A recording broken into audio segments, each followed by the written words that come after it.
Hello friends, what do you know about Tibet before China's occupation in 1949? Well, Tibet may not be the best by today's standard. However, she was doing far better than those of the other countries around the time. Most importantly, Tibet was not a part of the two world wars that stained our consciousness. Millions were dying in China due to Mao's failed agricultural policies and the conflict between the Communists and Kuomintang. In Germany, people's condition were so desperate that women were ready to sleep with anyone who could provide them a piece of bread to eat.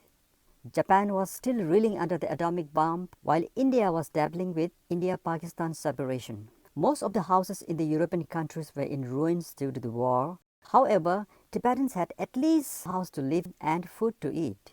Tibetan society may be feudal by today's standard, but there were mutual understanding and respect between the masters and serfs by the blessing of the century-old Buddhism centered on caring for the poor and the weakest. Did you know that Tibet was among the first nations to abolish execution?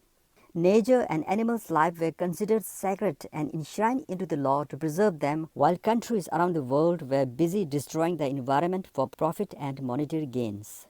There were no written histories of Tibetan killing masses and the minorities living in Tibet that the Huns in China still does.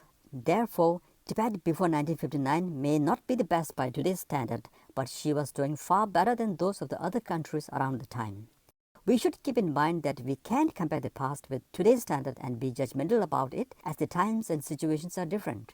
Therefore, China's justification of emancipating feudal Tibet from the Dalai Lama's oppressed government holds no water at all. Free Tibet.